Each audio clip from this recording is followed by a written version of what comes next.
तू ही रे माझा मितवा या मालिकेच्या आजच्या भागामध्ये आपण पाहणार आहोत. अर्णव आणि ईश्वरी एकमेकांच्या समोर आहेत.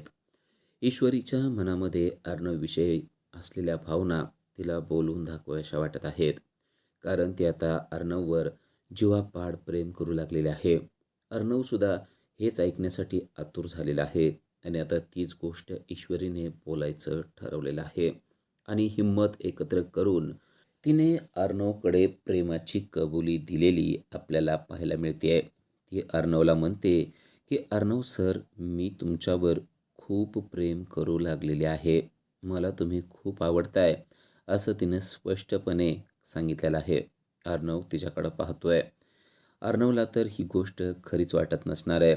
कारण त्याला आत्तापर्यंत हीच तर गोष्ट ईश्वरीकडून ऐकायची होती. अर्णव तिच्याकडे एकटक पाहतच राहतो.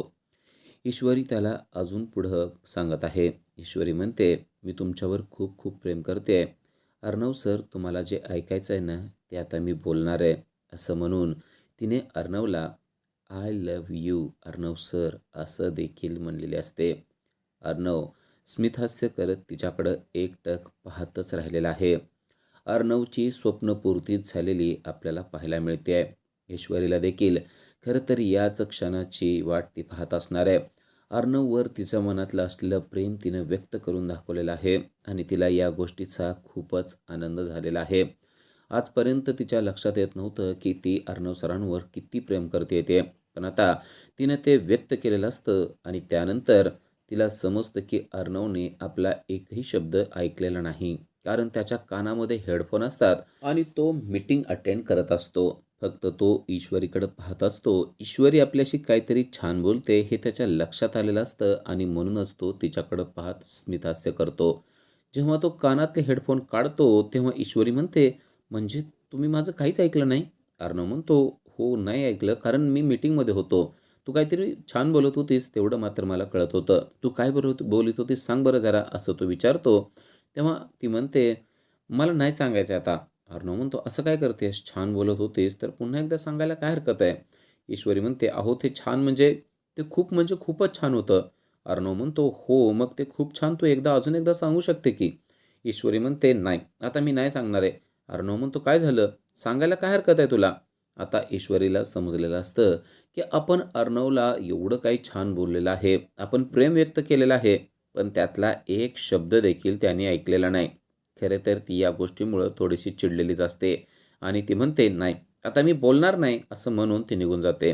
अर्णव मात्र स्मितहास्य करत पाहत राहतो आणि म्हणतो, तुम्ही नक्कीच काहीतरी छान बोललेला आहात हे मला समजतंय. आणि तेवढ्यात एक व्यक्ती तिथून जात असतो. अर्णव त्याच्या गळ्यात हात टाकतो आणि म्हणतो, बघितलं ही माझी बायको आहे. तिला ना थोडं काय बोललं की लगेच राग येतो. तो व्यक्ती अर्णवकडं पाहतच राहतो. अर्णव मात्र प्रेमात बुडून गेलेला आहे हे आपल्याला स्पष्टपणे दिसत असतं. अर्णवचा चेहरा चांगलाच खुललेला आहे. कारण ईश्वरी आपल्याशी खूप प्रेमानं बोलते आहे ही गोष्ट त्याच्या लक्षात आलेली असते आणि तो ईश्वरीच्या मागेमागेच येत असतो. ईश्वरी आता घरी आलेली असते आणि ईश्वरी म्हणते, एवढं त्यांना मी प्रेमानं बोलले, एवढं काय काय मला माझ्या मनात होत्या त्या भावना सगळ्या व्यक्त केल्या आणि त्यांनी साधं ऐकूनसुद्धा घेतलं नाही. यांना एवढं काय आहे बरं? ऐकायला तरी काय प्रॉब्लेम आहे? असं ती मनाशी बोलत असते. पण त्याच वेळेला तिच्या मनामध्ये प्रेमाच्या लहरी, प्रेमाचे तरंग उमटत असतात. तिला जुन्या गोष्टी अगदी स्पष्टपणे आठवू लागलेल्या आहेत. आपण त्यांच्याबरोबर पावसात भिजलो होतो, तेव्हा अर्णवने आपला हातात घेतलेला हात, ते सगळं आठवत असताना अर्णववरचा राग अगदी विरघळून जातो आणि त्याच्याविषयीचं प्रेम तिच्या चेहऱ्यावर आपल्याला स्पष्टपणे दिसू लागतं. अर्णवने सुरुवातीला दिलेलं गुलाबाचं फूल देखील तिला आठवू लागतं. अर्णव आपल्यावर किती प्रेम करतोय हे तिच्या आता लक्षात येऊ लागतं. अर्णवने आपल्याला उचलून घेतलेलं तेव्हा आपण त्याच्याकडे एकटक पाहतच राहिलो होतो हे देखील तिला आठवत असतं आणि त्या सगळ्या आठवणीने ती अक्षरशः रूममध्ये इकडून तिकडं बागडत असते, खेळत असते आणि आठवणीमध्ये अगदी विरघळून गेलेली असते. तिला एक एक गोष्ट आठवू लागलेली आहे. अर्णवने आपला हातात घेतलेला हात, म्हणजे अर्णव तेव्हापासून आपल्यावर जीवापाड प्रेम करतोय हे तिच्या आता लक्षात आलेलं असतं. पण आपल्यालाच ही गोष्ट आत्ता समजते हे देखील तिला समजत असतं. पण खरंच अर्णव सर आपल्यासाठी किती करतात असं तिला स्पष्टपणे जाणवतंय. इकडे अर्णव वाढदिवसाची तयारी करत असतो आणि नम्रता त्याला मदत करत असते. तो फुलांचे हार लावत असतो. आता ईश्वरी तेथे जाते आणि नम्रताला म्हणते की ते फुलांचे हार तू माझ्याकडे दे आणि तू जा. आणि ते हार घेऊन ती उभारली आहे. अर्णवला माहिती नाहीये की पाठीमागं ईश्वरी उभी आहे. ती नम्रता गेलेली त्याला माहितीच नसतं. ईश्वरी त्याच्याजवळच उभारलेली असते. अर्णव मात्र कामात मग्न असतो. ईश्वरीला एक एक गोष्टी आठवत आहेत. अशा प्रकारे एकदा अर्णव सरांच्या अंगावर आपण जाऊन पडलेलो होतो. ईश्वरीला त्या सगळ्या गोष्टी आठवत असताना चेहऱ्यावर स्मितहास्य येत असतं. तेवढ्यात अर्णवचा तोल जातो आणि तो ईश्वरीच्या गळ्यातच पडतो. ईश्वरी पाहतच राहते. ईश्वरी खरं तर याच गोष्टीची वाट पाहत असते. अर्णव पाहतो की ईश्वरीच्या डोळ्यामध्ये वेगळेच भाव निर्माण झालेले आहेत. ईश्वरी आपल्यावर प्रेम करते हे त्याला देखील स्पष्ट जाणवू लागलेलं आहे. ईश्वरी त्याचा हात हातात घेऊन तशीच उभी असते आणि अर्णव तिच्याकडं एकटक पाहतच राहिलेला असतो. ईश्वरीला जुन्या गोष्टी आठवू लागलेल्या असतात. ईश्वरीला आठवत असतं की एकदा असंच काम करत असताना अर्णव आपल्या अंगावरचा पडलेला होता आणि त्यावेळेस आपण एकटक एकमेकाकडं पाहत राहिलेलो होतो. आता अर्णवचं लक्ष ईश्वरीकडे असतं. ईश्वरी आपला हात हातात घेऊन काय बरं विचार करत असेल असं तो पाहत असतो आणि त्याला कळतं की ईश्वरीच्या चेहऱ्यावर स्मितहास्य आहे आणि ईश्वरीने आपला हात हातात घेतलाय म्हणजे नक्कीच तिच्या मनामध्ये आपल्याविषयी काहीतरी चांगल्या भावना निर्माण झालेल्या आहेत हे त्याला आता स्पष्टपणे समजत असतं. ईश्वरीला लग्नातल्या देखील गोष्टी आठवत असतात. आपल्या भांगामध्ये कुंकू भरल्यानंतर आपल्या नाकावर सांडलेलं कुंकू त्याने किती प्रेमाने पुसलेलं होतं ही गोष्ट देखील तिला आठवत असते. आणि ईश्वरी त्याच गोष्टींमध्ये रममान झालेली असते आणि अर्णवकडं एकटक स्मितहास्य करत पाहत असते. अर्णवला समजतं की ईश्वरी आता काहीतरी वेगळीच झालेली आहे. ईश्वरी जुन्या आठवणीने मोहरून गेलेली आहे हे तिच्या चेहऱ्यावरून स्पष्ट दिसत असतं आणि तिचा तो मोहरलेला चेहरा अर्णव एकटक पाहतच राहतो. कारण त्याला समजतं की ईश्वरीच्या मनामध्ये वेगळे भाव उमटत आहेत. ईश्वरी त्याला एक एक गोष्टीला मदत करत असते पण तिला भूतकाळातल्या सगळ्या सुखद गोष्टी मात्र आठवू लागलेल्या असतात. अर्णव सरांनी आपल्याशी लग्न केलं ही गोष्ट किती चांगली झाली असे देखील तिला वाटत असतं. अर्णव सर आपले आहेत या गोष्टीचा देखील आता तिला आनंद होत असतो. प्रत्येक क्षण तिला आठवू लागलेला आहे. प्रत्येक क्षणामध्ये अर्णव सर आपल्यावर किती प्रेम करतायत ही गोष्ट तिला समजू लागलेली आहे आणि त्या गोष्टीमुळे ती स्वतःतच रममान झालेली आहे. खरंच देवाने आपल्यावर किती चांगली कृपा केलेली आहे. अर्णवसारखा नवरा आपल्याला मिळवून दिलाय असं तिला वाटत असतं. त्यानंतर वाढदिवसाची सगळी तयारी झालेली असते आणि सर्वजण केक कापण्यासाठी एकत्र आलेले असतात. मामा आणि आकाश देखील आलेले असतात पण वल्लरी आलेले नाही. म्हणून सुप्रिया विचारते की मामी आलेले नाहीत का? तेव्हा मामा सांगतात की हो ती नेमकं यायला लागलेली होती आणि तिनं चेहऱ्याला कसला तरी लेप लावला त्यामुळे तिच्या चेहऱ्यावर जरा फोड उठले होते आणि त्यामुळे ती येऊ शकली नाही. आता वल्लरी आली नाही तर तिचा विषय सुप्रियानं सोडून दिलेला असतो आणि आता केक कापण्यासाठी सर्वजण एकत्र आलेले असतात.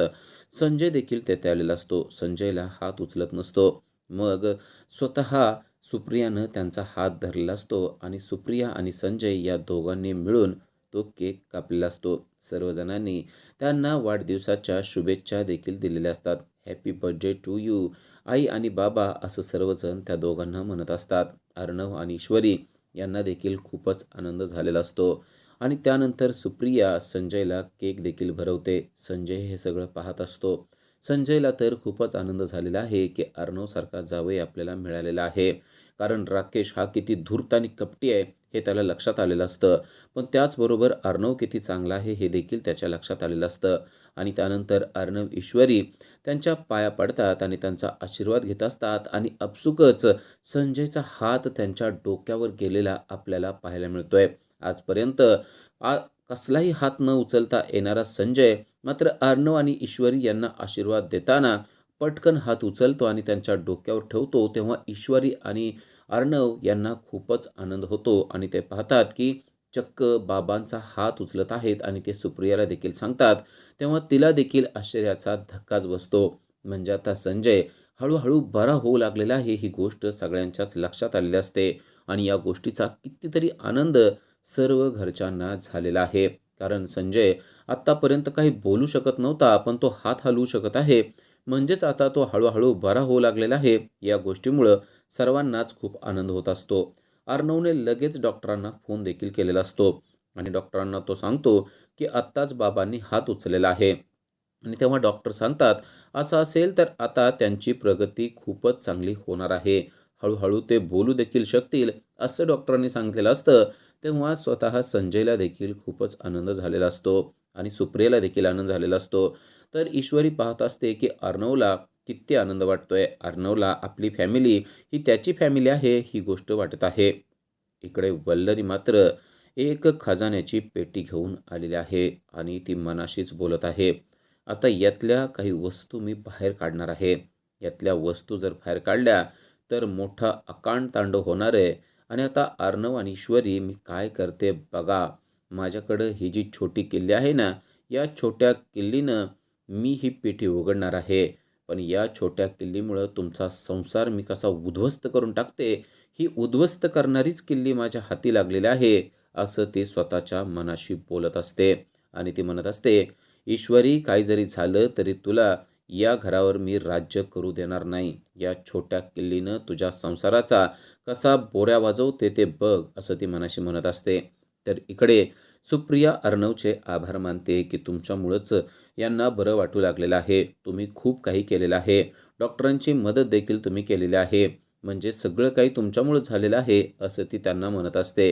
तेव्हा अर्णव म्हणतो, असं काही नाही. अर्णव मात्र चांगला असण्याचं कोणतंच क्रेडिट स्वतःवर घेत नसतो. मला तेव्हा जे काही करता आलं ते मी केलेलं आहे, असं तो बोलतो. मला तेव्हा पण तुम्हाला मदत करायची होती आणि मला नेहमीच सर्वांना मदत करू वाटते. तुमच्याविषयी सर्वांविषयी मला प्रेम वाटतं, असं म्हणतो. आणि हे सगळं पाहत असताना ईश्वरीला मात्र चांगला आनंद होत असतो. कारण अर्णव आपल्या फॅमिलीवर किती प्रेम करतोय आणि त्याच्या त्या प्रेमामुळेच आज आपल्या बाबांना हात उचलता आले आणि हळूहळू बाबांची तब्येत सुधारणार आहे. या गोष्टीमुळं तिला खूप आनंद होत असतो आणि त्या अर्णवकडं एकटक पाहतच राहत असते. अर्णवला मात्र अजून हे माहिती नाहीये, की ईश्वरी आपल्यावर इतकं जीवापाड प्रेम करू लागलेलं आहे. या पुन्हा एकदा अर्णवचे आभार मानते. ईश्वरी मात्र अजूनही अर्णवकडं असंच एकटक पाहत राहिलेली आपल्याला बघायला मिळतं. उद्याच्या भागामध्ये आपल्याला पाहायला मिळतं, की वल्लरीने ती पेटी उघडली आहे आणि त्यातून जुने फोटो काढलेले आहेत. ते फोटो आहेत अर्णवच्या आई-वडिलांचे आणि त्यावरून वल्लरी म्हणत आहे, "आता या फोटोमुळे मी अशी आग लावणार आहे, की अर्णव तुला ईश्वरीच्या घरच्यांना बोलू देखील वाटणार नाही. त्यांच्याकडे पाहू देखील वाटणार नाही. आता बघ मी काय-काय करते."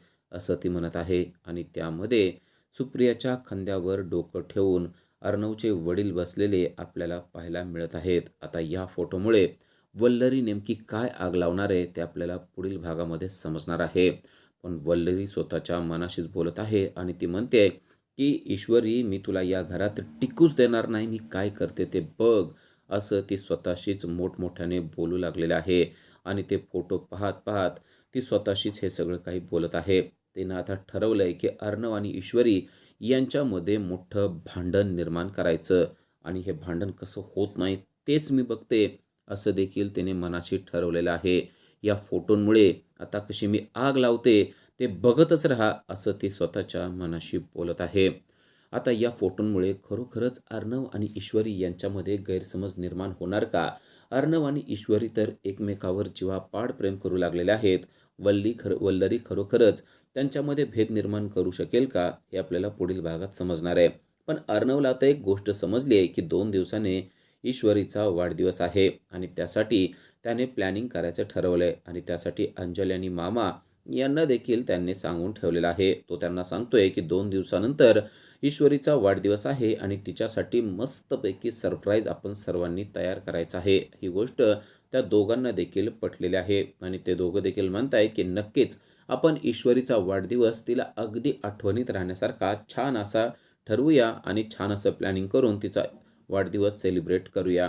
पण तेव्हाच ही सगळी गोष्ट पाठीमागं लपलेला राकेश ऐकत आहे आणि तो म्हणतोय, "तुम्ही जे काही सरप्राईज द्यायचंय ते द्या, पण माझा सरप्राईजचा धमाका एवढा मोठा असणार आहे, की तुम्ही बहिरे होणार आहात. म्हणजेच मी खूप मोठा धमाका करणार आहे," असं तो म्हणत आहे. आता नक्की हा राकेश काय धमाका करणार आहे ते आपल्याला पुढील भागातच पाहता येणार आहे. अशाच सीरियलच्या अपडेटसाठी आजच आमच्या चॅनलला सबस्क्राईब करा. Thank you.